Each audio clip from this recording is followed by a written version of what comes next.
자, 여러분 안녕하십니까? 지금부터 2020년 세계 한국어 대회 2분과 해외대학에서의 한국어와 한국학 연계 방안 집담회를 시작하도록 하겠습니다. 저는 오늘 집담회 사회를 맡은 경희대학교 홍윤기입니다. 반갑습니다. 오늘 집담회에는 발제자 한 분과 토론자 5분이 참여해 주십니다. 먼저 주제 발표 및 발제는 경희사이버대학교 김지영 교수님께서 맡아 주셨습니다. 현재 김지영 교수님은 이중원학교 회장으로 활동 중에 계십니다.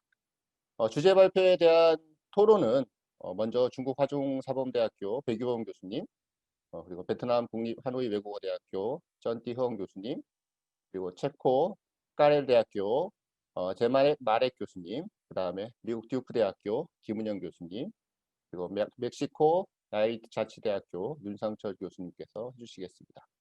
모두 바쁘신 와중에 참여해 주셔서 대단히 감사합니다. 그리고 온라인으로 이 집담회를 지켜보고 계신 세계에 계신 여러 연구자들과 또 현장에서 활동하시는 선생님들께도 깊이 감사드립니다. 오늘 발표 내용은 온라인으로 배포된 발표문 그리고 토론문을 함께 참고하시면서 보시면 내용을 이해하시는데 훨씬 도움이 되시겠습니다. 자, 이제 본격적으로 2분과 해외대학에서의 한국어와 한국학 연계 방안에 대한 집담회를 시작할 텐데요. 잠깐 참석자들을 소개해 드리겠습니다. 저는 이렇고요. 김지영 교수님, 예. 그다음 백여운 교수님, 예. 지금 중국 화중사범대학 교수로 계시고요. 그다음에 전티영 교수님, 하노이 국립외대 외국어대학 교수로 계십니다. 그다음에 제마렉 교수님, 체코프라 카렐 대학교 교수로 계십니다.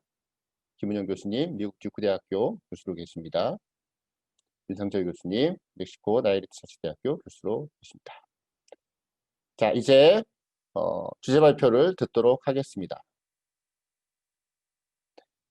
김지영 교수님께서 해외 대학에서의 한국어와 한국학 연계 방안에 대해서 주제 발표를 해 주시겠습니다. 김지영 교수님 모시겠습니다. 예, 안녕하십니까. 오늘 주제 발표를 맡은 경희사이버대학교 한국어문화학과의 김지영입니다. 반갑습니다. 오늘 제가 발표할 주제는 앞서 사회자께서 말씀해 주신 것처럼 해외 대학에서 한국어와 한국학을 연계하여 교육하고 연구하는 방안, 이것입니다. 여러분께서도 아시는 것처럼 요즘 해외에서 한국어 학습의 열기가 상당히 고조되고 있죠. 이러한 현상은 한류의 범세계적 확산에 힘입은 바가 큽니다. 또 여기에 한국의 국제적 위상이 높아지고 있는 점, 그리고 한국 정부에서 적극적으로 한국어 확산 정책을 펴는 결과라고 봅니다. 그런데 이렇게 한국어의 세계적 확산이 이루어지고 있기는 하지만 이것으로 충분한가 하고 물으면 아직 아니다 라고 대답을 할 것 같습니다. 그 이유는 먼저 한국어 학습의 단계적 지속성이 부족하다는 점을 지적하고 싶습니다. 학습자들이 초급부터 중급, 고급 단계로 단절없이 한국어를 배울 수 있는 여건이 제한적이라는 것이죠. 또 한국어 교육이나 학습이 한국어만으로 끝나지 않고 한국학의 한 영역으로서 한국어와 한국 문화에 대한 연구, 교육 이런 걸로 이어져야 되는데 그런 측면에서는 분명한 제한점이 있다고 봅니다. 제 문제의식은 바로 여기에서 출발했습니다. 국내에서 한국어를 가르치고 배우는 여건에 비해서 해외는 상대적으로 열악할 수밖에 없습니다. 그런데 그 중에서 대학은 체계적인 교육 시스템을 갖추고 있죠. 그렇기 때문에 대학에서의 한국어와 한국학의 연계 방안, 이게 중요하다고 봅니다. 특히 해외에서는 한국어를 가르치고 배우는 것 자체에 그치는 것이 아니고 한국어 구사 능력을 기초 소양으로 해서 다양한 분야로 진출을 할 수 있는 그런 인재 양성의 교육의 목표를 두는 경우가 많죠. 따라서 한국어 학습이 한국 문화 향유를 위한 일시적인 도구의 기능을 하는데 머무르지 않아야 되고, 또 고급 수준의 한국어 구사는 물론이고 더 나아가서 학문 분야로까지 이어지도록 하는 것이 매우 중요하다고 봅니다. 따라서 해외 한국학의 진흥을 위해서는 한국어와 한국학 관련 과목이 유기적으로 연계된 한국어 한국학 교육과정, 이것이 필요합니다. 그래서 저는 해외 대학의 한국어 한국학의 발전을 위해서 교육과정이 지향해야 될 방향성, 이것을 모색해 보고자 하는 것입니다. 그래서 먼저 지역별 한국어 교육 현황, 특히 대학에서의 그 한국어 교육 현황을 살펴보고 이런 대학 한국어 교육 과정의 내용적 특징과 운영상의 문제점, 마지막으로 그 한국어와 한국학의 연계를 위한 교육 과정 설계의 한 대안으로서 온라인 교육 과정의 도입, 이것을 제안해 보고자 합니다.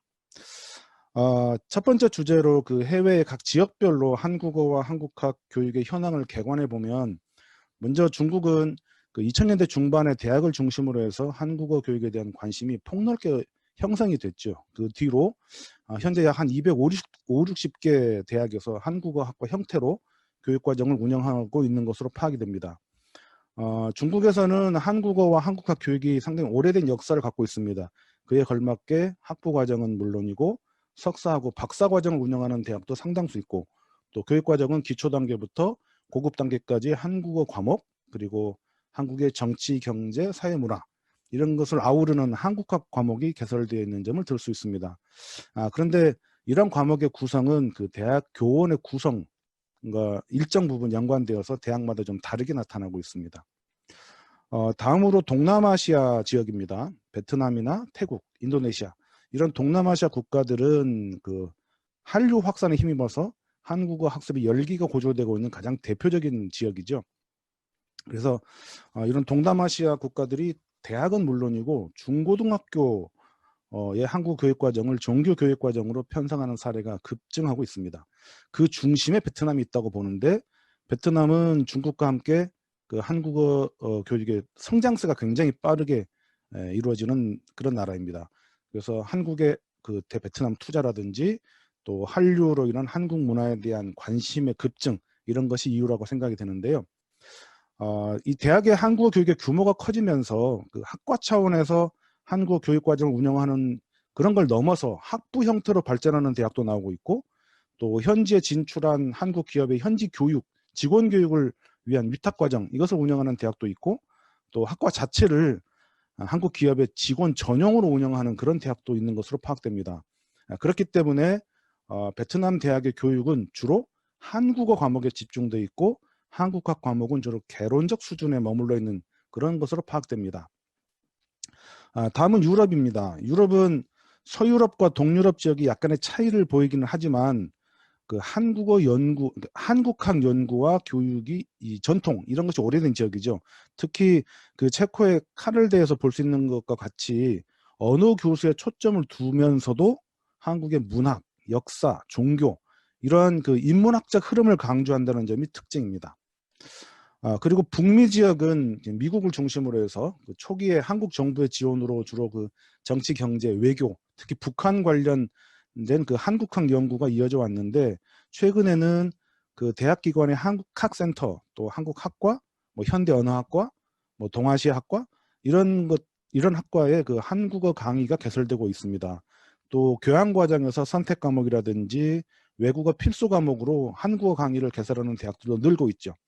그래서 교양 과정의 경우에는 대부분 3-4시간 정도의 한국어 강의가 이루어지고 있는 것으로 파악이 됩니다. 마지막으로 중남미 지역입니다. 중남미에서 그 학부의 학위 과정에서 본격적으로 한국어와 한국학 교육 과정을 운영하고 있는 대학은 멕시코의 나야리트 자치대, 브라질의 상파울루대, 파라과이의 라울페냐 국립교원대 정도였고, 이들 대학을 제외하고는 그 한국어 한국학 강좌를 개설한 대부분의 대학들이 교양 과정이나 또는 어학원의 비학위 과정, 여기에서 그런 강좌를 운영하는 것으로 파악되고 있습니다.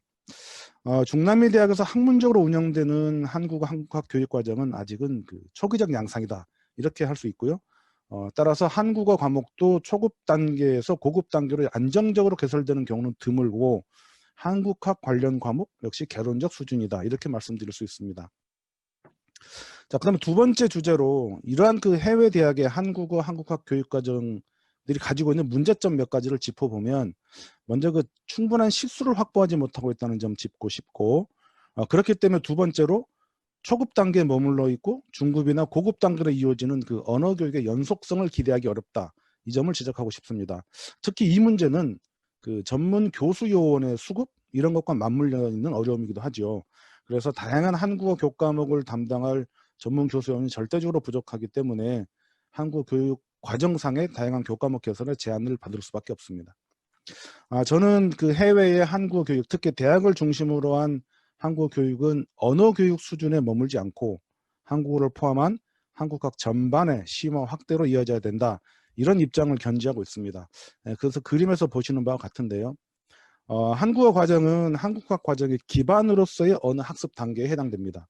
그래서 한국학 연구와 교육의 기반으로서 한국어 능력을 충분히 갖추기 위한 교육의 기회, 이것이 확보돼야 되고, 또 다양한 한국어, 한국학 연계 교과목이 개설돼야 되고, 이런 교육이 한국어, 한국학 전문가에 의해서 심도 있게 시행돼야 된다고 생각합니다. 요걸 도식화한 것이 다음 그림인데요. 이 도식은 한국어 능력을 충분히 갖추고, 그러니까 이게 한국어 과정 1로 표현되어 있습니다. 그다음에 한국학의 각 학문 분야를 전공하는 데 필요한 한국어 능력, 이걸 갖추게 하는 거죠. 이게 한국어 과정 2. 이것을 통해서 자연스럽게 한국학 과정으로 진입하도록 하는 그런 구조를 구현한 것입니다. 그런데 현실적으로 해외 대학에서 이와 같은 교육 과정을 운영하는 것은 지극히 어렵다고 봅니다. 그래서 저는 그 대안으로서 이러닝 교수법을 적용한 온라인 그 VOD 컨텐츠, 이런 제작과 보급, 이런 걸 통해서 한국어와 한국학 교육의 활성화 방안을 제시하고자 합니다. 이것은 해외 대학의 그 한국어, 한국학 교육 과정에 온라인 과정을 도입하는 것, 이것을 핵심 내용으로 합니다. 제가 제안하는 그 온라인 한국어, 한국학 교육 과정 구성 요소는 보시는 표와 같은데요. 이런 온라인 한국어, 한국학 교육 강의 콘텐츠가 다양한 이러닝 교수 기법을 적용해서 한국어학 교육 전문가가 강의하고, 또 그 강의에 가장 적합한 첨단 기법을 적용해서 제작을 합니다. 이때 그 한국어에 익숙하지 않은 해외 학습자들이 있겠죠. 그들을 위해서는 자막이라든지 더빙 등의 다양한 보조 장치를 적용할 수 있어서 더 효과적이라고 봅니다. 강의는 교수자 지도 없이 100% 자가학습이 가능하지만 가장 효과적인 것은 온라인 강의 콘텐츠 수강하고 오프라인 교실에서 현지 교수로부터 보충 설명을 듣거나 다양한 학습자 활동을 병행하는 것이죠. 즉 플립드 러닝 등의 그 학습자의 수준과 교실 환경 등의 여러 변이를 고려한 다양한 형태의 블렌디드 러닝 방식을 적용하는 그런 교실 수업을 운영할 수 있다는 것입니다. 이러한 방식의 학습이나 수업이 갖는 장점을 이제 보시는 바와 같은데요. 이러한 많은 장점을 가진 온라인 교육 과정은 기본적으로 인터넷이나 모바일 환경을 기반으로 하기 때문에 대학 내 제도만 뒷받침된다면 얼마든지 가능하다고 생각합니다. 예, 이상으로 발표를 마치겠습니다. 감사합니다. 네, 김재현 교수님께서 굉장히 스피디하게, 역시 시간의 제한이 있다 보니까 발표를 해주셨는데, 그럼에도 불구하고 여러 교수님께 미리 내용들이 충분히 공유되어 있는 상태이기 때문에 토론을 진행하거나 내용을 이해하시는데 큰 문제가 있을 것 같지는 않습니다. 자, 그럼 김재현 교수님의 주제 발표에 이어서 토론으로 넘어가도록 하겠습니다. 시간이 제한되어 있으므로 주제 발표하신 내용 중에 그 논의사항 1과 2를 먼저 묶어서 한국학과나 한국학과의 교육과정의 특성, 그리고 그 운영상의 문제점에 대한 얘기를 먼저 시작하는 것으로 토론을 시작할까 합니다. 먼저 중국의 화중사범대학 백유원 교수님께서 학과 운영 과정에서 나타나는 교육과정의 문제점 또는 운영상의 어려움, 또 특성, 이런 부분에 대해서 얘기 좀 해주시겠습니다. 예, 화중사범대학교 백이범 교수입니다. 지금 이 주제에 관해서는 그 기존에 많은 연구들이 나와 있고요. 지금 또 학교마다 특수한 사항들이 상존하고 있습니다. 그래서 세부적인 언급은 이제 제가 생략하고요. 중국 내 상황 소개해서 특히 이제 중국도 워낙 많은 대학들이 있기 때문에 저희 학과를 중심으로 제가 이렇게 알 수 있는 전반적인 어떤 그런 대학 중심으로 얘기를 하자면요. 일단 이 커리큘럼상 한국어하고 한국학 분야의 어떤 심각한 불균형 현상을 우리가 우선적으로 누구라도 지적할 수가 있겠죠. 우리가 보면 한국학과 전체 커리큘럼에서 한국학과 연관을 가지고 있는 과목을 들어보면 한국 문학사 및 선독, 이제 문학사하고 선독을 또 묶어놨어요. 1, 2가 있고 이게 고전문학사, 현대문학사고 중한문학 비교라는 과목이 있습니다. 그리고 한국사회와 문화, 이 세 과목이 다 한 거예요. 실제로 보면. 그리고 이제 이것도 3학년에 들어와서 학기당 한 과목 정도 이제 하게 되는 거죠. 이것도 겨우 이제 중한문학 비교 같은 과목은요. 저희 학교가 2015년부터 3년간 한국학중앙연구원의 씨앗형 사업을 수행하면서 이제 강의를 억지로 집어넣은 거거든요. 반면에 1학년에서 2학년의 한국어 과목 같은 경우는 읽기, 말하기, 듣기, 쓰기로 세분화돼서 이루어지고 거기다가 시청각이 1, 2, 3까지 추가가 돼 있습니다. 그리고 4학년 1학기까지도 초급, 중급, 고급 한국어가 배치돼서 종합 한국어를 운영을 하고 있는 거죠. 이렇게 이제 전체 과목에서 한 뭐라고 할까 심하게 얘기하자면 한 85%가 한국 교육이고 한국학 분야에 관련돼서는 15%도 안 되는 그런 상황들이 지금 반복되고 있습니다. 이렇게 절대적인 불균형 상태에서는 이 한국학 교육이라고 하는 것이 정상적으로 이루어질 수가 없는 거죠. 설사 그렇게 되더라도 이건 수박 거달기식에 그칠 확률이 높다는 겁니다. 그래서 한국과 마찬가지로 요즘 중국의 대학생들은요, 이 한국어과 같은 경우에 대학원 진학 비율이 급속히 높아가는 그런 상황이 있거든요, 지금. 그러다 보니까 본격적인 한국학 공부 내지는 뭐 연구 이런 것은 대학원에 가서 본격적으로 해야 된다라고 하는 분위기가 지금 팽배해 있다는 거죠. 자, 이런 어떤 문제점이 어떤 원인을 얘기할 때 우리 김지현 교수님께서도 말씀하셨지만 이 전문 교수 요원이 절대적으로 부족하다는 것에 저도 전적으로 동의를 하고 있습니다. 학과 내부적으로 볼 때도 교수들의 전공이 어학, 문학, 문화 이렇게 골고루 배치된 학교가 드물죠, 거의. 그리고 설령 그렇게 있다 하더라도 구색은 갖추더라도 이 교수 수준 차이에 의해서 강의 질도 제각각이라는 겁니다. 근데 이제 이 부분은 이 시스템의 문제이기 때문에 우리가 하루아침에 해결할 수 있는 부분이 아닌 거죠. 그래서 우리 학교 같은 경우는요, 지금 이제 몇 년째 도용하고 있는 방법들이 지금 한국의 다양한 시스템을 활용해서 이 부분을 조금씩 극복해 나가려고 하는 건데, 첫 번째 예를 들자면 경희사이버대나 KF와의 어떤 연계 프로그램을 활용하는 겁니다. 그래서 예를 들면 한국 문화 강의, 그다음에 한국 경제 발전 이런 강의를 통해 가지고 학생들에게 제공함으로써 그리고 교수들이 담당 피드백을 하는 거죠. 그것이 정작 실제 과목에는 포함되어 있지 않지만 보조 자료로 이걸 활용을 하고 있는 겁니다. 그리고 조금 힘들 수도 있겠지만 이 한중현이나 이런 한국학 그 안에 있는 한국학 진흥 사업 같은 게 있어요. 뭐 시야탱 사업이랄지 중액대 육성 사업 같은 것 이런 것들을 좀 우리가 좀 적극적으로 좀 활용을 하게 되면 선정만 되기만 하면 반강제적으로 한국학 관련 과목을 만들 수밖에 없어요. 이거는 학교에서 무조건 만들어 줄 수밖에 없는 상황이기 때문에 학교 당국의 협조를 얻어내기가 훨씬 수월해집니다. 그래서 일단 강의를 최대한 많이 개설하는 것이 우선이고 거기에 맞춰서 교수의 어떤 수준도 조금씩 올려가는 것이 현실적인 방안이 아닐까 이제 그렇게 생각하는 거죠. 그래서 그 과정에서 해외 한국학 지원 기관을 적극적으로 활용하는 것은 뭐 당연한 어떤 일이라고 생각합니다. 네. 네, 예, 배경훈 교수님 감사합니다. 시작을 깔끔하게 잘 해주셨어요. 그 다음 분들이 좀 이렇게 편하게 하실 수 있을 것 같습니다. 자, 두 번째 이 주제에 대해서 국립하노이 외국어대학의 전티흥 교수님께서 말씀을 해주시겠습니다. 네, 안녕하세요. 지금 소개받은 하노이 국립외대 전태흥입니다. 제가 김지형 교수님께서의 발표문에 관련 내용 요약을 생략하도록 하고요. 바로 이제 토론 내용을 들어가도록 하겠습니다. 이 주제는 사실 제가 오랫동안 베트남에서 한국어 교육자로서 이제 많이 고민해 오던 문제이라 더욱 흥미롭고 공감되는 부분이 되었습니다. 발표분께서는 이미 이제 해외 대학에서 상황을 전체적으로 말씀해 주셨습니다만 여기서 베트남 상황 이제 저희 학교 국립외대 교육 과정을 중심으로 에 대한 간략하게 추가 설명 말씀드리고 궁금한 질문 하나만 이제 통해서 토론자의 소임을 다하고자 합니다. 저희 하노이 국립외대 한국어 및 한국문화 학부는 이제 1학년하고 2학년 때 한국어 수업을 진행하고 있고요. 3, 4학년 같은 경우는 한국학 수업 비롯한 한국 전공 과목을 진행합니다. 저희 교수진은 이제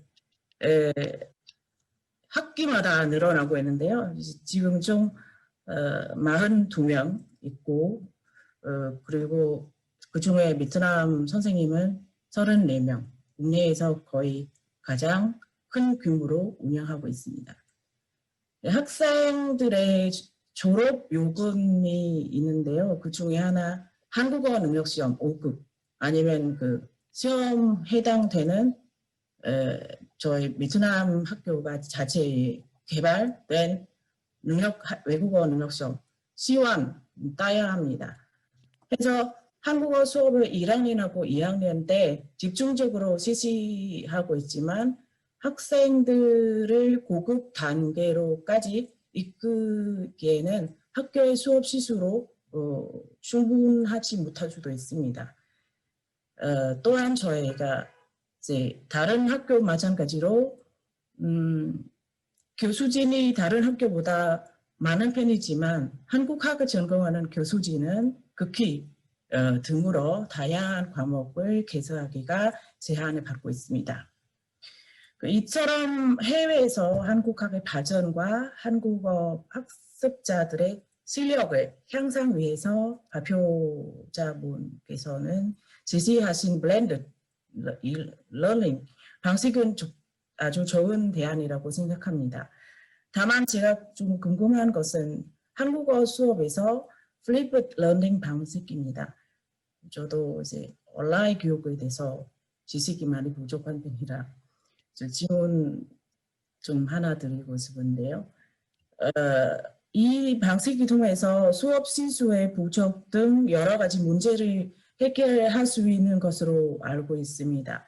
근데 플리프드 러닝 방식을 취하게 되면 아무래도 학습자 중심의 수업과 학습 내용, 그리고 학습 방법, 학습 매체 등 전체적으로 고려해야 할 것 같습니다. 그래서 베트남 같은 경우는 이제 이러한 방식을 적용하는 학교가 많지 않은 것 같은데 제가 파악하기로는 그래서 좀 궁금하고 있습니다.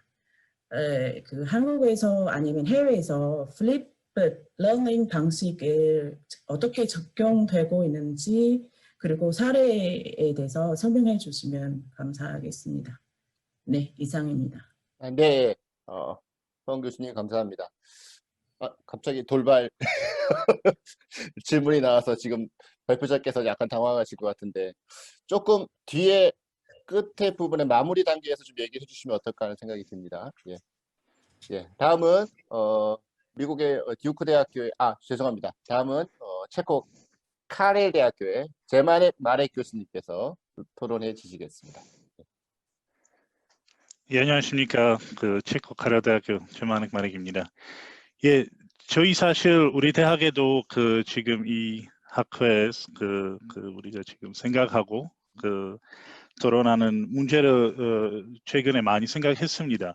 일단 우리 한국학과의 과정을 얼마 전에 재인가 과정을 다 지금 진행되었고 그리고 지금 코로나 때문에 사실 온라인 수업에 대해 많이 생각하게 됩니다. 그래서 제가 여기서는 여러 우리 학교 특징 그리고 문제점을 좀 요약해 보겠습니다. 그래서 카레오 때는 교수님 말씀하듯이 70년 전통을 자랑하고 있는데 근데 여러 가지 의미가 있습니다. 이 내용에는. 그래서 일단 학과가 생기면서 50년대 생기면서 그냥 홀로 생긴 게 아니고 이미 예전에 있었던 동양학의 아니면 아시아학의 흐름을 이어받았습니다. 그래서 사실 체코슬로바키아 설립하면서 1918년에 건립됐고 개국 독립됐고 여러 가지 동양학 연구소, 언어학계, 프라하, 소위 프라하 언어학계, 그리고 여러 가지 이제 관련된 협회들이 있어서 학과가 생기면서 전통을 받았습니다.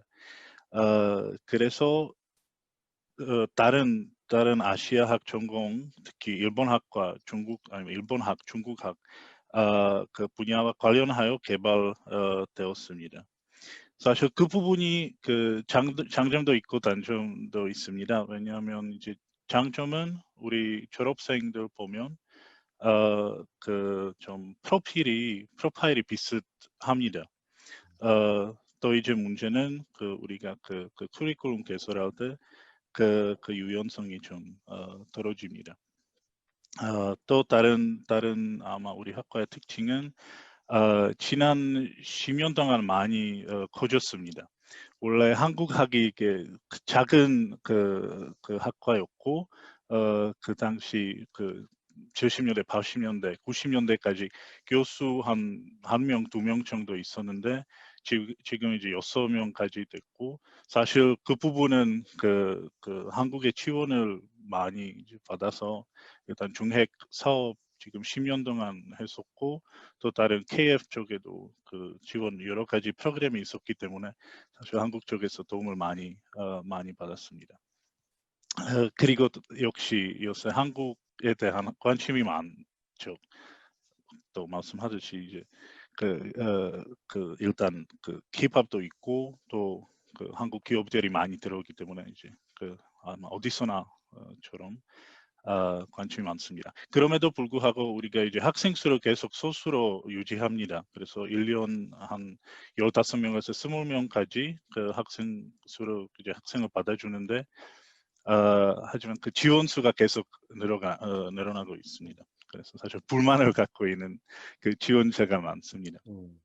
또 아마 다른 그 특징은 다른데 저 안 보이는 아니 안 보일 수도 있는 부분이 그 논문을 한국어로 그 논문을 이제 써야 되는데 한국어로 아니고 이제 논문을 작성해야 하는데 그 학사 과정에도 그래서 그 정도 한국어 능력이 늘어나야 그 3년 동안 4년 동안 한국어 능력이 늘어나야 그 좋은 논문을 쓸 수 있습니다. 또 이제 문제점을 이제 보자면 우리가 전통적으로 인문학에 강점이 있고 또 이제 그 사회과학은 특히 뭐 정치, 경제 그런 부분에 전문가가 지금 없기 때문에 사실 그 부분에 그 온라인 아니면 이런 랜딩이나 뭐 다른 이런 방법으로 수업을 진행하는 데 도움이 되겠습니다. 우리는 지금 이 부분을 그 여러 유럽인에 있는 학교하고 교류하면서 그 문제를 좀 보충하고 있습니다. 그리고 또 마지막으로 더 한 특징은 우리 교원이 그 상대적으로 그 부담이 많습니다. 수업 그 수가 그래서 한 학기에 뭐 6과목 가르치는 경우도 있기 때문에 당연히 예를 들면 연구에 좀 문제가 생깁니다. 시간이 없어서. 예, 이상입니다. 감사합니다. 네, 까레 교수님 감사합니다. 네, 다음은 미국의 듀크 대학교의 김은영 교수님께서 토론해 주시겠습니다. 네, 그러면 저는 미국의 현황에 대해서 간략하게 말씀을 드리도록 하겠습니다. 먼저 미국에서의 한국어 교육의 특징은 말씀해주신 중국, 베트남, 체코 그리고 이어서 듣게 되실 멕시코와는 조금 다르게 계승어, 즉 재미교포 교육이 주요한 부분을 차지하고 있다는 점을 들 수 있겠습니다. 여기 작은 그래프를 보실 수가 있겠는데요. 2016년에 Modern Language Association, 즉 MLA에서 조사한 미국 대학 한국어 수강 인원 상황 도표에서 보시면 한눈에 아실 수 있듯이 미국 대학의 한국어 수강생 숫자는 꾸준히 늘고 있는 추세입니다. 물론 이 숫자에는 한국계가 아닌 비한국계 학생 수도 큰 몫을 차지하고 있는데요. 이 결과는 다각적 시각에서의 분석이 필요하겠지만 일단 크게 드라마뿐만 아니라 음악, 영화, 문학, 게임, 웹툰, 음식으로까지 확장된 다양한 한류의 영향을 무시할 수는 없다고 볼 수 있겠습니다. 뭐 간단한 예를 들어서 강남 스타일이 2012년에 나왔는데요. 이 도표를 보시면 2009년에서 2013년 사이에 한국어 학습자 수가 가장 많이 증가한 것을 보실 수 있겠습니다. 참고로 이 조사는 3년에 한 번씩 실시되는 조사입니다. 그 다음에 전공 관련 과목 수업 실수에 대해서 잠깐 말씀을 드리고 싶은데요.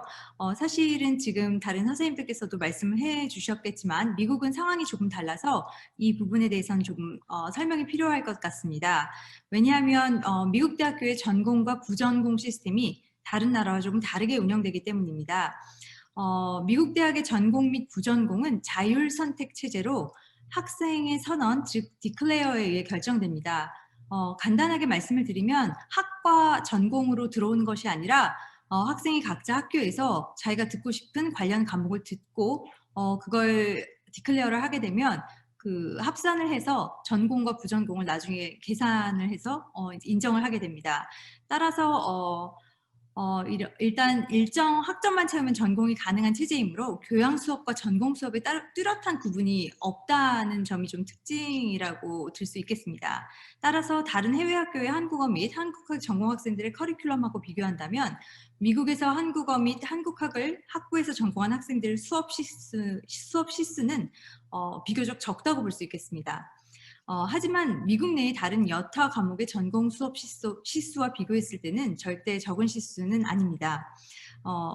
따라서 미국 내 대학교 학부의 한국어 및 한국학 전공 과정이 전공생들을 위해서 뭔가 해줘야 할 역할은 한국 기업에 취직하거나 한국 관련 정부 기관에서 일할 수 있도록 전공을 살린 직업으로서의 연계성 확보라든지 앞서 그 베트남에서도 비슷한 상황이 중국이나 베트남에서도 비슷한 상황이 될 수 있을 것 같은데요. 그 대학원에 진학해서 한국학을 더 심도 깊게 공부하고 싶은 학생들이 많이 있기 때문에 대학원에서 한국어 및 한국학 전공을 할 수 있도록 발판을 마련해 줄 수 있어야 하는 것이라고 봅니다. 그리고 단연간 미국에서 수업을 하면서 제가 조금 아쉬웠던 점 한 가지는 이미 말씀드린 대로 다른 나라와 달리 계승어 학습자가 많다는 것이 특징임에도 불구하고 일부 학교를 제외하고 많은 학교에서는 아직 계승어 학습자를 위한 수업이 따로 분리되어 있지 않다는 점입니다. 이는 한국어 수강생 숫자가 증가 추세이긴 하지만 아직도 절대적인 수강생 수가 계승어 학습자 코스를 따로 분리시킬 수 있을 만큼 충분하지 않다는 현실적인 문제가 있습니다. 그리고 사실 계승어 학습자 안에는 언어 능력, 한국 문화에 대한 노출의 정도 등 여러 가지 그런 이유 때문에 계승어 학습자라고 한 그룹으로 묶기에는 어려운 매우 다양한 스펙트럼이 존재해서 계승어 학습자를 위한 수업을 따로 분리시킨다는 것은 아직까지 쉬운 일은 아닌 것으로 보입니다. 하지만 미국 내에서도 꾸준히 계승어 학습자를 위한 교재를 따로 제작한다든지 하는 등의 지속적인 노력이 이루어지고 있습니다. 네, 이상 마치겠습니다. 네, 감사합니다. 네, 다음은 멕시코의 상황에 대해서 윤상철 교수님께서 토론해 주시겠습니다. 안녕하세요. 저는 멕시코 나야리트 자치대학교 한국학과 교육과정에 대해서 말씀드리겠습니다. 우리 대학의 한국학과는 한국 관련 전반을 이해하고 한국어, 영어, 스페인어의 3개 언어로 의사소통이 가능한 국제화된 인재를 양성한다는 것을 목표하에 두고 교육과정을 운영해 오고 있습니다. 우리 학과의 교육과정의 특징은 다음과 같이 4가지로 요약할 수 있는데요. 첫 번째는 한국어, 영어, 스페인어 3개 국어 구사 가능자 양성입니다. 모국어인 스페인어 외에 한국어와 영어를 유럽 공통 참조 기준 B2 등급 취득을 하도록 하였습니다. 이를 위해 입학 후 첫 학기부터 한국어와 영어를 전공 필수 과목으로 지정하여 매 학기 한 과목씩 수강하도록 하고 있는데요. 2020년에 개편해서 운영하고 있는 교육과정을 기준으로 한국어 과목은 총 7과목 42학점을, 영어 과목은 총 6과목 36학점을 수강하도록 되어 있습니다. 목표 등급 달성이 어려운 학생들은 국제처에서 운영하는 부설어학원에서 운영하는 한국어 과정을 수강할 수 있습니다. 둘째로 심화전공 운영입니다. 졸업학년인 7, 8학기에는 환태평양 국제관계, 통역 및 번역, 행정 및 경영의 3가지 심화 전공 중 하나를 선택하여 졸업 후 대학원으로의 진학 또는 취업 시 진로에 맞는 교과목을 보다 심도 있게 수학하게 됩니다. 세 번째로는 한국에서의 교환학생 수학입니다. 2013년 처음 개설했을 당시에는 교환학생 프로그램을 통해 1년간 한국의 대학에서 수학하도록 의무화하였습니다.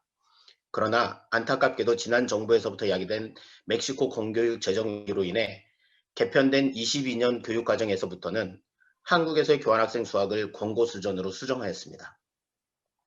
2020년에 입학한 학생의 경우 대다수의 학생들이 교환학생 수학을 희망하고 있어 이를 위한 재정 확보가 절실히 요구되고 있는 상황입니다. 마지막으로는 사회봉사활동과 인턴십입니다. 공교육기관인 나야리트 자치대학교의 한국학과 학생들은 졸업 전에 6개월간 총 480시간의 사회봉사활동을 관내 공공기관에서 반드시 이수해야 합니다. 또한 전공 관련 분야에서 총 249시간의 인턴십 과정을 최소 3개월 이상 수행하도록 수행하도록 되어 있습니다. 다음으로 교육과정 운영상의 문제점으로는 먼저 안정적인 한국어 강좌 운영이 어렵다는 것입니다. 우리 학과에서는 매 학기 한국어 과목을 수강하면서 한국에서의 교환학생 수학전의 최소 초급 2등급을 취득하고 한국에서 중급 1, 2과정을 마친 뒤 귀국하여 고급 1 수준에 도달하도록 설계하였으나 실상은 대다수의 학생들이 높아야 중급 2 수준에 머물고 마는 상황입니다. 이는 약 2달간의 방학기간 동안 매번 한국어 학습이 중지되어 언어학습의 연속성이 떨어지기 때문으로 보입니다. 또한 한국에서의 교환학생 수학 시 얼마 전부터 한국의 어학원의 한국어 강좌가 제공되지 않는 경우가 대부분이기 때문인 것으로 나타나고 있습니다. 향후 학생들이 졸업 시 한국어 목표 등급에 도달할 수 있도록 교육과정을 세밀하게 다시 설계할 필요가 요구되고 있습니다. 두 번째는 한국학 교수 요원 양성입니다. 한국학과는 나야리트 자치대학교가 중남미 지역 최초이며 유일합니다. 이는 한국학을 전문으로 연구하고 가르칠 교수 요원이 절대적으로 부족하다는 것을 의미하기도 합니다. 이제야 비로소 배출되기 시작한 졸업생 중 우수한 인재를 선별하여 대학원에 진학시킴으로써 훌륭한 미래 연구자로 성장할 수 있도록 다양하고 충분한 지원이 필요합니다. 마지막으로는 외부 평가 수검입니다. 멕시코를 비롯한 대부분의 중남미 국가들은 학과별 그리고 대학별로 외부 평가를 받아야 합니다. 이를 통해 우수학과로 평가받은 학위과정 프로그램은 정부로부터 장학금, 운영기금 등 다양한 지원을 수혜받을 수 있습니다. 한국학과의 안정적 운영을 위해서는 외부 평가 수검이 당연하나 중남미 지역에서는 신설 학문 분야인 한국학과를 평가할 외부 평가 단체가 존재하지 않아 학과 평가 준비 자체를 시작하지 못하고 있는 실정입니다. 다른 지역과는 달리 이 멕시코를 비롯한 중남미의 한국학은 이제 막 출발하는 시기이기 때문에 좀 더 많은 어려운 문제들이 발생되고 있고요. 더 많은 도움이 필요할 것으로 예상되고 있습니다. 감사합니다. 네, 감사합니다. 윤상철 교수님. 네, 윤 교수님 토론으로 첫 번째 논의 주제와 두 번째 논의 주제에 대한 토론을 마치도록 하겠습니다. 자, 이제 그 다음 논의로 이어갈 텐데요. 저희가 그 김지현 교수님 발표에서도 보셨겠지만 사실 온라인 교육과정 도입이 이번 그 연계 교육부의 연계 방안에 굉장히 중요한 그 키가 될 텐데요.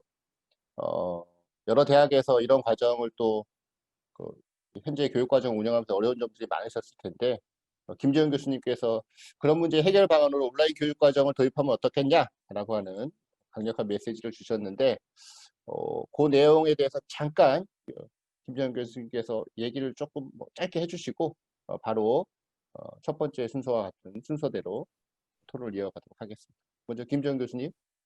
예, 감사합니다. 예, 제가 제안한 거는 그 한국어 교육이 한국학 교육까지 이어져야 된다. 더 나아가서 전문적인 한국학 연구까지 그 심화돼야 한다는 것입니다. 그러기 위해서 그림에서 보시는 것처럼 언어학습 단계로서 한국어 교육과정, 여기서는 한국어 과정 1이죠. 이것뿐만 아니라 한국학 교육과정으로 연계해 줄 수 있는 중간 단계로서의 학문 한국어 과정이 필요하다는 것입니다. 이것이 그림에서는 한국어 과정 2로 제시되었습니다. 여기서 말하는 그 학문 한국어 또는 연계 한국어는 일반적으로 우리가 학문 목적 한국어로 분류하는 과목들이죠. 예를 들어서 뭐 경영 한국어, 인문 한국어, 공학 한국어, 뭐 무역 실무 한국어, 관광 한국어 등등을 말합니다. 그래서 한국학이 한국에 대해서 연구하는 학문이다라는 포괄적인 그 의미로 해석된다면 한국어 과정 2단계에서는 이때 개설되는 과목들은 그 한국어와 한국학의 연계 교과의 성격을 갖는다고 할 수 있습니다. 그래서 이 단계를 거쳐서 한국학 과정으로 진입을 했을 때 개론적 성격의 한국학 입문 과정과 연계가 되고 계속해서 각 영역별 심화 과정 더 나아가서는 한국학 연구로까지 이어지는 것입니다. 그런데 이러한 중추적 역할이 해외 대학들이 그 감당해내야 되는 부분들인데 그런데 앞서 토론해 주신 것처럼 해외 대학에서는 교수 요원이 부족하다든지 뭐 또 절대적 실수가 부족하다든지 하는 여러 가지 제한점들이 있죠.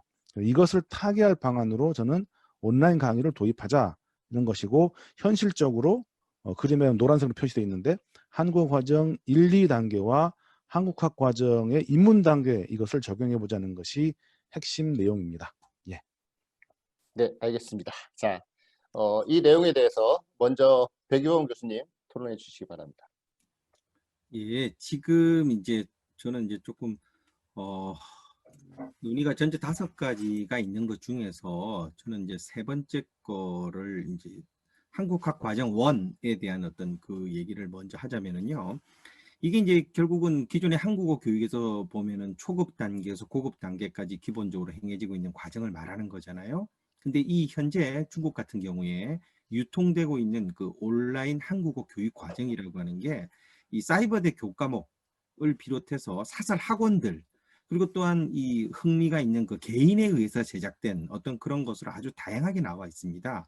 그리고 그 질이나 양에 있어서도 이미 상당한 수준에 이르렀다고 볼 수 있는 거죠. 이 중국에서 그 인터넷에서 바이두라고 하는 그 한국의 네이버 같은 건데 그 바이두에 한국어 학습 관련 검색어를 입력하면요 엄청난 양의 동영상 자료를 찾아볼 수 있습니다. 그 중에 상당히 이제 좋은 것들도 많고요. 실제로 많은 교수들이 나름의 선별 과정, 그 자료들 중에서 선별 과정을 거친 뒤에 그 자료들을 또 2차 가공해서 참고 자료로 활용하고 있는 것도 사실입니다. 그래서 한국어 학과나 아니면 그 정규 과정 그리고 순수한 어떤 한국어를 공부하려고 하는 개인들에게도 큰 도움을 주고 있는 그런 상황인데요. 자, 그럼 이런 상황에서 관건은 뭐냐면 이 각종 교육기관, 공식적인 교육기관에서 제공하는 온라인 교육 과정이 이 개인이 만든 한국어 학습 자료에 비해서 그 학습 과정 전반에 걸쳐 갖추고 있는 그 시스템, 뭐 교육기관이니까 시스템을 갖추고 있지 않습니까? 이제 그거 시스템 외에 그 내용적인 측면에서 어떤 장점이 있느냐 이겁니다. 이 한국어 교육 과정의 어떤 아래 단계로 내려가면 내려갈수록 초급 단계로 내려갈수록 그 장점의 강도는 약해질 수밖에 없다는 거죠. 쉽게 말해서 굳이 돈을 내고 학교 등록해서 들을 필요까지가 있겠느냐 이겁니다. 이제 그러면 이제 자연스럽게 우리는 논의 4나 5의 단계로 우리가 넘어갈 수 있는 그런 부분이거든요. 결국 이게 이제 뭐냐 차별화라는 겁니다. 이 정규 과정에서 제공하는 강의의 질은 아무래도 남달라야 하기 때문이라는 거죠. 얘기가 조금 이제 홍 교수님 이거 저 지금 4, 5 단계로 넘어가서 얘기를 해도 되겠습니까? 아니면 이 단계까지 할까요? 일단 예, 4까지만 좀 해주시죠. 예. 제가 그 토론지를 만들면서 준비를 하다 보니까 이게 지금 4하고 5를 같이 묶어 놓은 상태인데 일단 네. 한번 보죠. 뭐 그래서 일단 이 한국어 과정에 관련된 거는 그러면 이렇게 하는 게 좋겠죠. 저는 그냥 여기까지만 얘기를 하고요. 뒤에 한국학 과정에 관련된 건 묶어서 같이 얘기를 하겠습니다. 예. 네, 알겠습니다. 예. 그럼 다음은 전태현 교수님께서 말씀해 주시겠습니다. 네, 안녕하세요. 제가 다른 교수님 의견처럼 이제 우선은 베트남 같은 경우는 지리상 아주 긴 지도를 가지고 있는 나라입니다. 지금 베트남에서 한국어 교육이 중고등에서부터 대학교까지 아주 활발하게 이루고 있는데요. 대학교 전공 과정 가지고 있는 교육기관만 따지면 한 30여 개 학교가 한국학을 교육하고 있고요. 한국어 학부생만 계산하면 7,000명 정도 학생들이 한국학을 전공하고 있습니다. 세종학당도 베트남에서 아주 상당히 성공 사례 교육이라고 할 수 있는데요. 아시아 지역 중국하고 일본 이은 베트남에서 3위로 자취하고 있습니다. 세종학당 학생 그렇고 세종학당 교육기관 이 수많은 학생들 위해서 한국어 과정이 이런 필수적으로 필요하다고 생각합니다. 그리고 전공 학습자하고 비전공 학습자를 차별화할 수 있는 그런 교육 과정이 이루려면 한국어 과정이 꼭 필요하다고 생각합니다. 그래서 제 의견은 이제 한국학 그 과목을 비롯한 이제 전공 과목을 수강하려면 어느 정도 한국어 실력을 가져야 하기 때문에 박 배우자분께서 구상해 주신 온라인 교육 과정에 한국어 과정 2하고 한국어 과정 2의 필요성이 충분하다고 인정됩니다. 네, 이상입니다. 네, 감사합니다. 네, 다음은 제마렉 마렉 교수님께서 토론해 주시겠습니다. 예, 그럼 우리 학과에 아니면 우리 대학의 한국어 아니면 한국 학과의 그 커리큘럼 보면 당연히 이 한국어 과정이 필요합니다. 왜냐하면 이제 아까 소개한 것처럼 그 여러 가지 그 분야를 이제 집중화하고 있는데 그 커리큘럼 중에 당연히 한국어 저급에서 고급까지 우리 이제 어학당 어떤 한국 대학에 나온 어학당에서 나온 그 교과서를 이용해서 이제 그 수업이 있는데 그래서 그 뭐 말하기, 듣기, 읽기 등등 있는데 그 외에는 아마 이 한국어 과정 2에 해당한 과목이 있습니다. 그래서 이렇게 순수 한국 과정 2가 없는데 이에 표적할 수 있는 그 세 가지 방법이라고 볼 수 있는데 있습니다. 그래서 일단 독해 과목이 있습니다. 그래서 그 일반 말하기, 듣기, 읽기 외에는 독해 수업이 있고 그 학년마다 한 과목 내지 두 과목까지 있고 거기는 이제 이용하는 텍스트를 통해 그 전문적, 학문적 어휘 그리고 그 스타일 전체를 배울 수 있습니다. 또 하나는 한국어 이론 과목이 있습니다. 그래서 또 이제 실습 한국어 외에는 실용 한국어 외에는 이제 한국어 개론, 한국어 문법, 한국어 어휘 아니면 어휘론 또 이 수업이 있기 때문에 그 언어학의 어휘 등등 이제 동시에 똑같이 이제 배우고 있습니다. 그리고 또 나머지 이제 그 셋째는 특히 석사 과정에 뭐 학부 과정에도 있고 석사 과정에 이제 많은 문학, 종교학, 철학, 사학 그리고 또 언어학에 관련된 전문적 과목이 있습니다. 그래서 그 과목에서는 이제 주로 이제 여러 언어로 이제 체커 물론 영어로 그리고 당연히 이제 한국어로 나온 텍스트 그리고 이제 중요 뭐 책을 보면서 그 분야를 배우고 있습니다.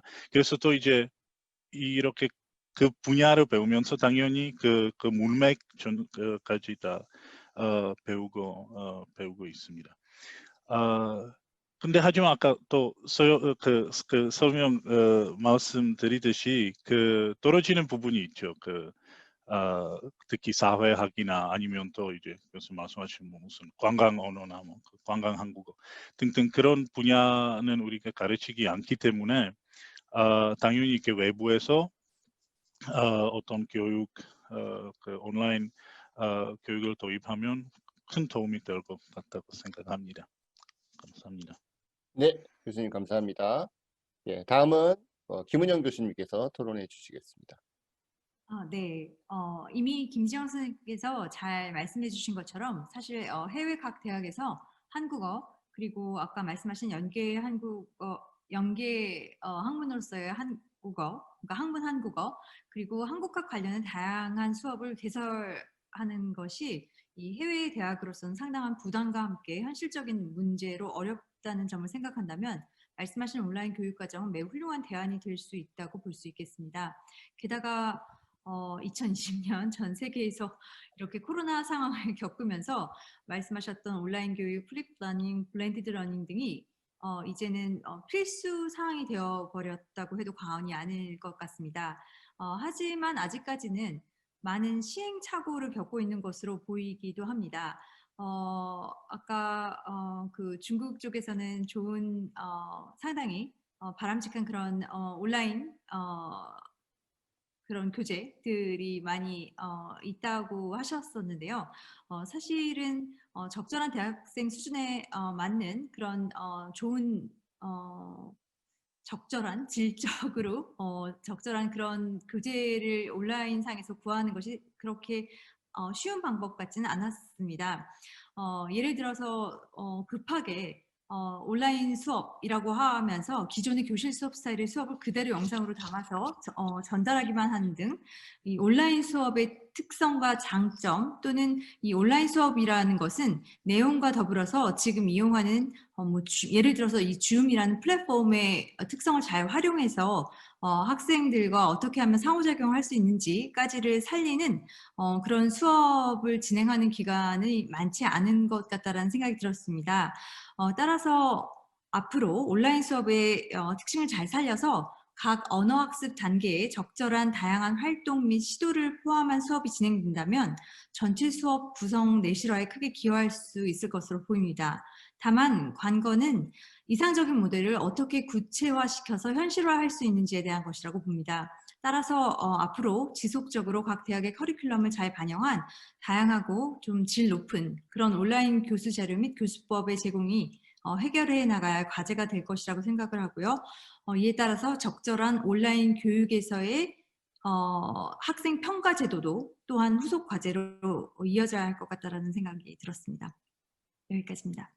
네, 금영 교수님 감사합니다. 예, 다음은 윤상철 교수님께서 토론해 주시겠습니다.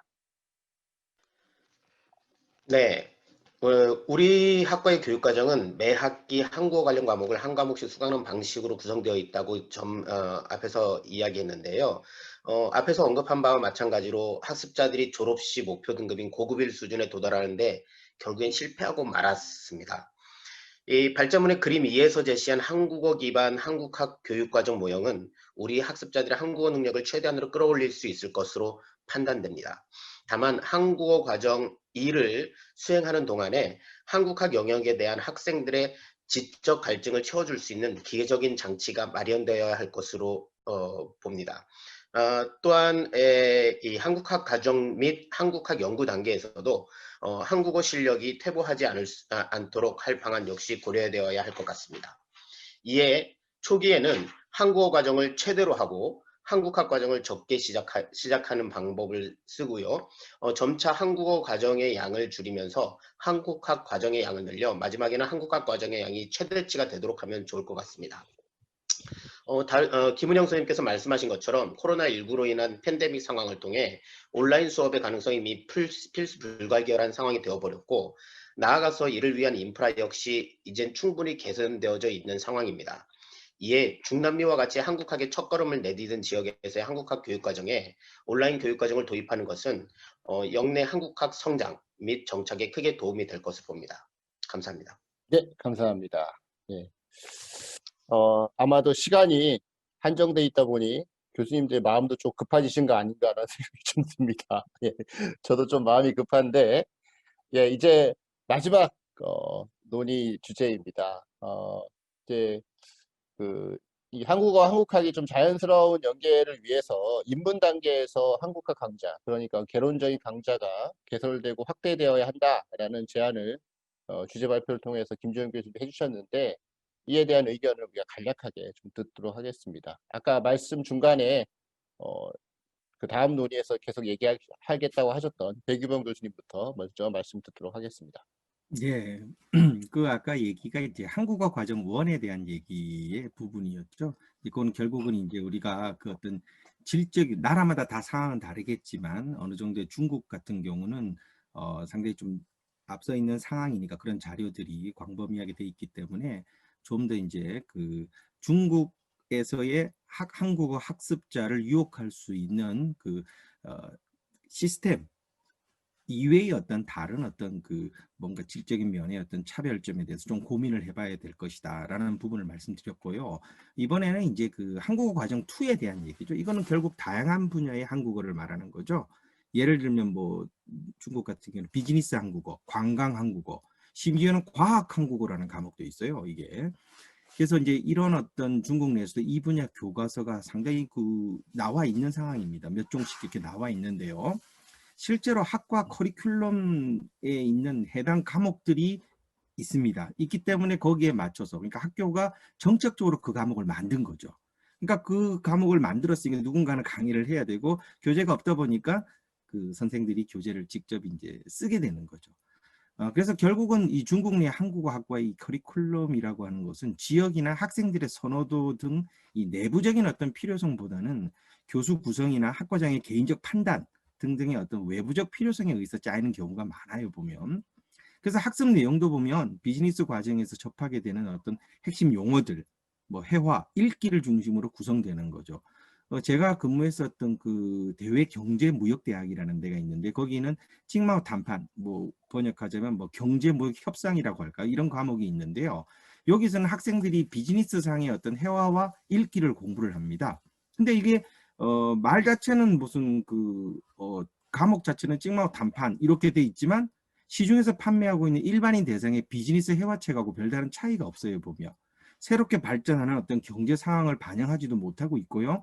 또 생소한 용어와 경제적 흐름을 학생과 교수들이 함께 읽어 나가느라고, 이 전공이 아니다 보니까 상당히 힘들어하는 거죠. 그리고 일반인 대상의 책보다 심도 있는 내용을 담았다고 하면 뭐 그럴 수도 있겠지만, 그건 이제 저자의 얘기인 거고, 실제 내용을 보면 그렇지 않다는 것들이 많은 거죠. 차라리 경제 관련 한국어는요, 수요가 워낙 많기 때문에 그래도 좀 나은 편이죠. 과학 한국어 같은 경우는 그 내용부터 수업 진행 과정까지 봤을 때 상당히 어떤 좀 문제가 있는 경우가 많지요. 당연히 재미도 없습니다. 그 과목은 학생들이 좀 기피하는 과목이 돼 있는 거죠. 자, 바로 이런 점에서 우리는 이 온라인 교육 과정이 반드시 필요한 거라고 보고 있는 거죠. 물론 수요가 얼마나 있을지가 이게 문제긴 한데, 그렇기 때문에 적어도 이 정부 관련 한국어 교육기관에서 해당되는 어떤 무슨 한국어, 이 과목들의 어떤 수요를 전체 조사한 뒤에 이에 대한 대표 강의 한 5개 정도라도 선별을 해서 먼저 주문 제작을 하는 거예요. 그래서 필요한 나라와 대학에 이것을 제공을 할 수 있다면 상당히 획기적인 일이 될 수 있을 거라고 본다는 거죠. 또한 이 한국어 대학에 있는 정규 과정 외에 수많은 일반 학습자에게도 문을 열라는 겁니다. 그렇게 해서 누구든지 간에 자기 분야에서 필요한 한국어 학습을 온라인상으로 할 수 있게만 한다면 전 세계에서 한국어 교육의 저변 확대에도 이것이 큰 어떤 기여를 할 수 있을 것이라고 저는 생각해 봅니다. 자, 이제 진짜 문제는 뭐냐면 그림 2에서 얘기했던 김지영 교수님 그 발표지에 있는 한국학 과정입니다. 이게 김지영 교수님 논문에도 나와 있는데요. 이 한국학 과정이라고 하는 것은 인문과 심화 과정으로 구분되고 이후 한국학 연구로 넘어가는 징검다리 역할을 하게 돼 있는 거죠. 그래서 전체적인 어떤 전체적으로 봤을 때 이 이론적 구조로도 아주 이상적인 부분이라 볼 수 있겠죠. 근데 마지막에 있는 그 전문 연구 단계는 한국학 연구는 뭐 굳이 상정할 필요가 없지 않을까 이런 생각도 들긴 하지만, 아무튼 이런 점들은요, 우리 한국학 과정 내에 심화 단계에도 동일하게 적용을 할 수 있다고 봅니다. 입문 과정이 범용적 내용을 담고 있는 것이라면 일종의 개론에 해당되는 과목일 수가 있거든요. 자, 여기까지 문제가 없어요. 근데 이 심화 과정을 각 영역별 과목이라고 한다면요, 그 범위와 수준이 어디까지 가는 것인가라는 의문이 들 수밖에 없는 거죠. 예를 들어서 이겁니다. 문학 개론이 입문이라면 그러면 심화 과정은 뭐냐 이거죠. 그건 그럼 소설 개론, 시 개론, 희곡 개론 이렇게 이해를 해야 되는 것인가? 뭐 이런 거죠. 그랬을 때 이런 과목까지도 우리가 확산시켜 나가는 것은 아직까지 온라인 한국어 교육 콘텐츠의 어떤 저변이라고 하는 것이 이 걸음마 단계거든요, 사실은. 그랬을 때 조금 이제 너무 많은 앞서 있는 어떤 그런 얘기가 되지 않을까라는 어떤 생각이 좀 우리가 좀 들고요. 이제 디테일하게 조절할 필요가 있다 이런 생각이 듭니다. 그리고 이제 5번째 우리가 논의를 하려고 하는 부분이었던 입문 단계 한국학 강좌 개설의 필요성, 이거 100% 동감하죠. 그리고 그 당위성의 문제도 우리가 이론적으로 얼마든지 포장할 수 있습니다. 근데 문제는 어떻게 그런 콘텐츠를 만들고 또 유통시켜 나갈 것인가, 이 부분이죠. 중국 같은 경우는요, 사실 아직까지도 지방에 갔을 때 이 해외 인터넷 이 환경 자체가 좀 미숙한 부분이 있어요. 그리고 사회주의 특유의 어떤 검열, 뭐 이런 것들도 사실은 엄연히 존재하고 있거든요, 보면. 자, 그랬을 때 이 장기적인 안목에서 지속적으로 제공을 하고 또한 일정한 절차에 따라서 제공해서 이것들이 자리만 잡혀간다면 이 콘텐츠에 따라서 거꾸로 콘텐츠에 따라서 대학의 과목명이 학과명이 뭐라고 할까요? 과목의 명이 바뀔 수도 있다고 생각하는 거죠. 우리가 이제 예를 들자면 우리 학과에 있는 과목 중에 중한문학 비교라는 과목이 있습니다. 이게 이제 중국과 한국의 문학을 비교해서 공부하는 과목이 되겠는데요. 사실은 이 과목을 먼저 우리가 제대로 소화하기 위해서는 한국 문학서도 공부를 해야 되고 그리고 중국 문학서도 공부를 하고 거기다가 비교문학 개론까지 섭렵을 해야 되는 것이 그렇게 해야지만 이 과목을 제대로 학생들이 이해를 할 수가 있다는 거죠. 자, 이런 어떤 의미에서 범용적 또는 나름 심화된 과목이 온라인 콘텐츠로 제작이 돼 있다면 예를 들면 한국문학사 과목이 잡혀 있는 거예요. 그리고 비교문학 개론이라는 것도 이미 온라인으로 만들어져 있다면 수업을 하는 입장에서 학생들과 함께 이 콘텐츠들을 같이 활용해서 강의를 진행할 수 있다는 거죠. 16주 강의를 기준으로 할 때 일정 단위로 끊어가지고 위에 있었던 세 과목에 대한 세 분야 한국문학사, 중국문학사, 비교문학 개론 이런 개론 위주로 공부를 하고 또 마지막 한 달 정도는 실제 한국과 중국의 작품에 적용시켜서 비교 연구해보는 어떤 그런 시간들을 가진다면 상당히 알차고 내용이 흥미로운 어떤 결과도 학생들로부터 도출될 수도 있다는 거죠. 이를 통해서 학부 학생들의 졸업 논문 주제로도 확대가 될 수 있고 또한 이후의 석사 이후의 고졸 과정 한국학 연구자 양성의 어떤 기반도 될 수가 있다는 거죠. 자, 이러한 점들은요. 논의 5번째 우리가 나오는 한국학 과정에 대한 어떤 얘기도 우리가 얘기를 동일하게 이제 적용을 시켜볼 수가 있는데 실제로 보면 한국학으로서의 언어학이나 문학도 지금 현재 우리가 우리 욕심껏 이렇게 하지 못하고 있는 그런 상황, 이 한국어 학과들의 어떤 해외 한국학과의 현실을 고려할 때 상당히 이제 이 부분은 이제 먼 나라 얘기처럼 들릴 수도 있는 거죠.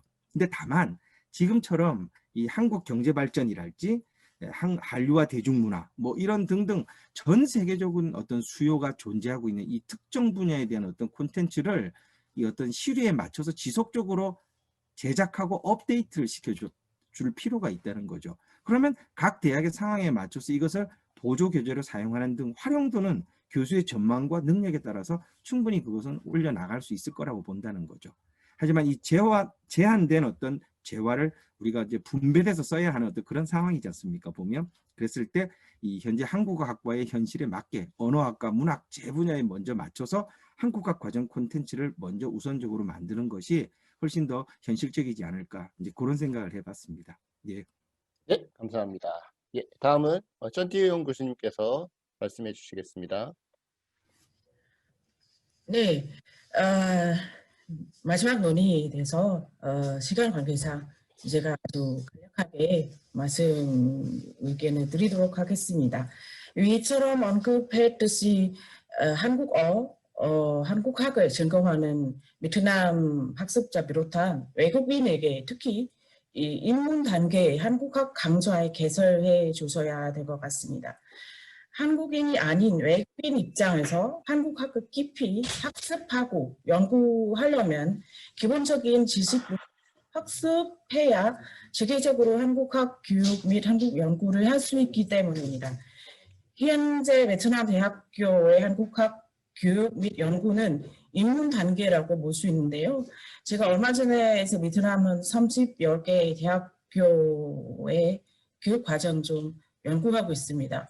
이제 자세하게 그 교육 과정들의 차이점하고 유사점, 공통한 점을 파악한 다음에 이제 가장 시급한 이제 개설해야 할 과목들 이제 정리할 수 있는 것 같은데요. 그래서 지금 보니까 베트남에서 주요 학교에서만 이제 한국학 개론이라는 과목이 좀 있는데요. 그래서 결론적으로는 이제 한국어 강좌 이 입문 단계 한국학 강좌를 개설하다고 생각합니다. 네, 네, 감사합니다, 교수님. 네, 다음은 마렉 교수님께서 토론해 주시겠습니다. 예, 사실 이 주제 아니면 이 질문이 이렇게 간단해 보일 수 있지만 사실 그 세부적인 문제가 많습니다. 아까 백규범 교수님 여러 문제를 요약하신 것 같은데, 사실 우리 입장에서 이제 입문 단계라고 하면 어디서부터 어디까지 입문 단계인가, 또 우리가 지금 가르치는 한국학이 전체가 입문 단계인지, 아니면 이제 또 석사 과정에 하는 그 과목들이 이제 심화 과정으로 볼 수 있는지, 아니면 아직까지 그것도 입문 단계인지, 그거 일단 아마 물어봐야 될 것 같고, 또 제가 이제 생각하는 문제는, 지금 우리 학과 입장에서 보면 당연히 제가 이제 우리가 없는 과목을 말씀 여러 번 드렸는데, 그래서 사실 그 부분에 대해, 그 과목에 대해 당연히 이런 강좌가 도입하면 큰 도움이 될 것 같습니다. 근데 또 이제 언어 문제도 있다고 봅니다. 사실 입문 단계라고 하면 그럼 학부 때 이제 배우는 과목인데, 그래서 그때는 학생들이 영어로 이제 수업이 되어 있으면, 아니면 이제 준비가 이제 영어로 되어 있으면 가능한데, 이제 한국어면 당연히 큰 한계가 있죠. 아마 우리 학부생들한테 이제 한국어로 수업하는데 사실 제한이 많습니다. 가끔 이제 다른 학교나 이제 한국에서 교수님들이 오는데 그 수업을 한국어로 할 때 한계가 크죠. 그래서 이런 수업을 준비하면 아마 그 학부생 대상으로 할 거면 이제 아마 영어로 준비해야 될 것 같고, 또 아마 이제 대학원생 대상으로 하면 그 한국어로 준비하면 아마 좋을 것 같습니다. 그리고 또 마지막 한마디, 온라인, 사실 지금 아까 여러 교수님 말씀하듯이 이제 온라인 수업을 우리가 지금 배우고 있는데, 큰 변화를 지금 경험하고 있습니다. 예전에 우리 학과도 그렇고, 좀 보수적인 교수님들이 많았습니다. 그래서 예전에 누가 이미 경희사이버대 우리도 무슨 경험이 있고, 사실 반대하는 분도 많았습니다. 왜냐하면 경험이 없고, 또 그 수업이 어떻게 되는지, 누가 가르치는지도 모르고, 그런 문제들이 있는데, 사실 지금 많은 것을 배웠습니다. 그래서 제가 볼 때 앞으로 이런 온라인 수업을 아무 형태라도 도입할 때 우리가 아마 이제 또 선호할 것 같습니다. 그래서 아마 앞으로 이미 코로나가 이면에 또 큰 도움이 될 것 같고, 또 이제 큰 장점은 이런 과목을 준비하면, 사실 잘 준비하면 전 세계 대학에서 그 과목을 이용할 수 있습니다.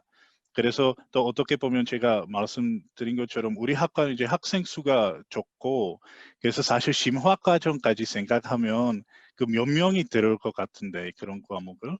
근데 만약에 그 과목을 이제 한국이든 어떤 다른 대학에서 준비하면 그 주제에 그 분야에 관심이 있는 전 세계 학생들이 그 과목을 온라인으로 볼 수 있는 점은 좀 아마 효과에 좀 효율적인 그런 접근이 될 것 같다고 생각이 듭니다.